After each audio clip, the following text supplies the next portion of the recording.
This is part one of the two-part video series of me restoring my 1950s table saw.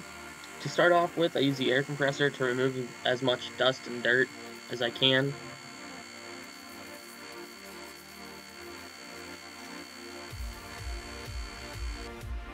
And after that, I remove the belt and the motor.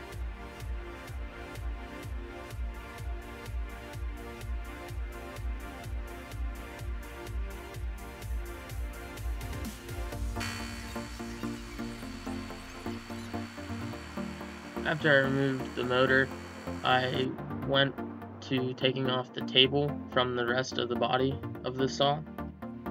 It's interesting to note that all of the bolts that were used were all 1/2 inch for every piece of this.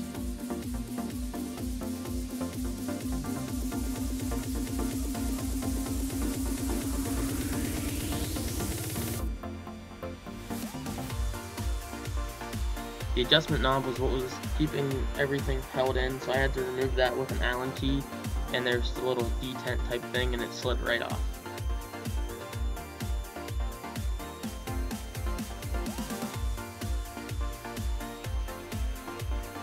So I turned the table upside down, and the mechanism was still attached to the underside of the table, so I just removed it.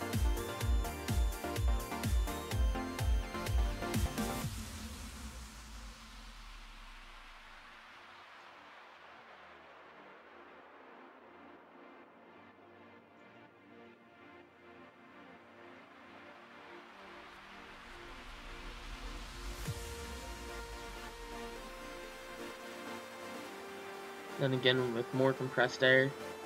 And I ended up putting a respirator on because I don't know how long that dust has been sitting there and or what else it could be. And also there were some chips flying off, and I wanted to protect my eyes as well.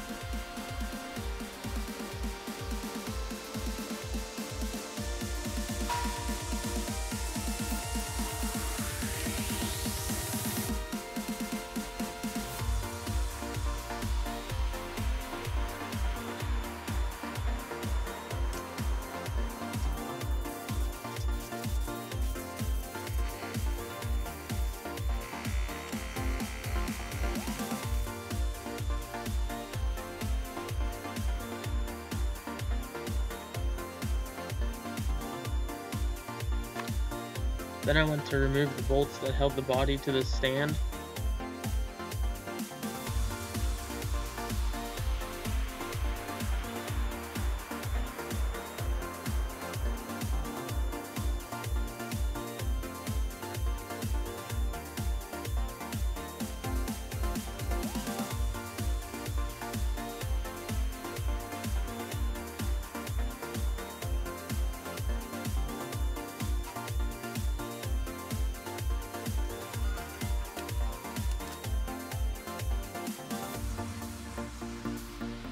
After that, I removed the motor mounts, and I just used some pliers, although it would have been a lot easier just to use a set of 1/2 inch wrenches. It's the same size the bolts are.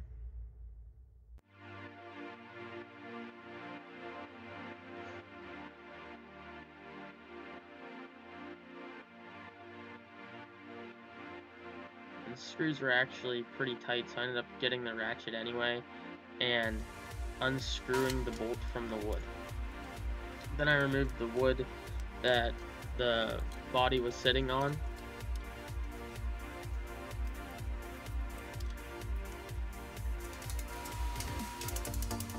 I pointed out the screws that held the wood on.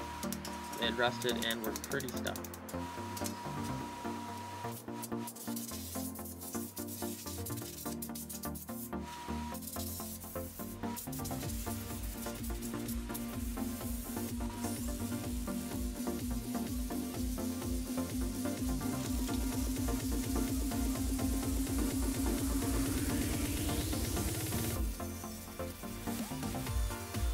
I started sanding the legs, and I spent more time in the heavily rusted areas than in some of the other spots. It was more or less just to rough it up, that way there's more surface area for the paint to stick to.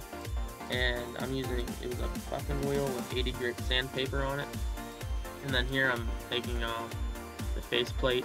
I took this off because it wasn't getting painted, and it was more of a chrome style decorative piece.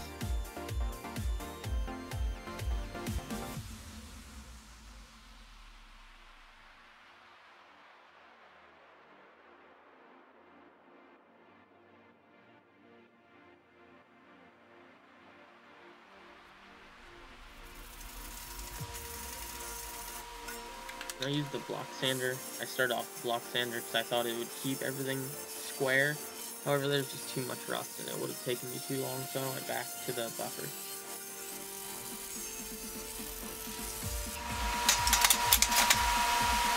Then I started sanding the cable itself, and I used the block sander here. That way everything would stay square and flush, which was really important.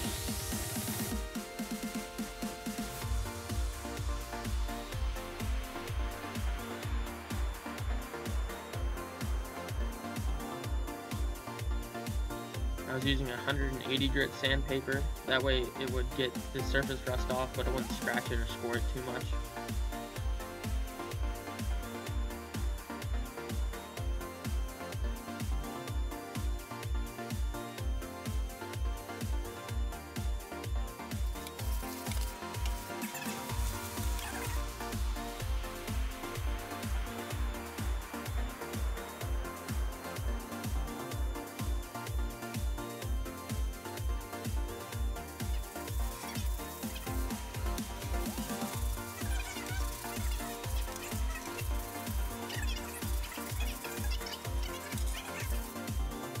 After that, I just went back through and sanded everything else that had heavy rust on it.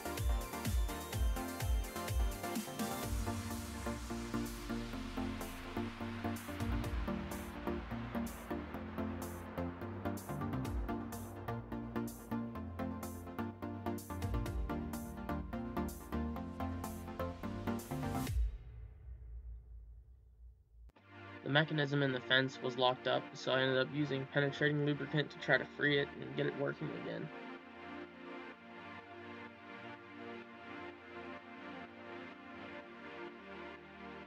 Then everything got several coats of rust treatment to try to remove as much rust as possible before painting.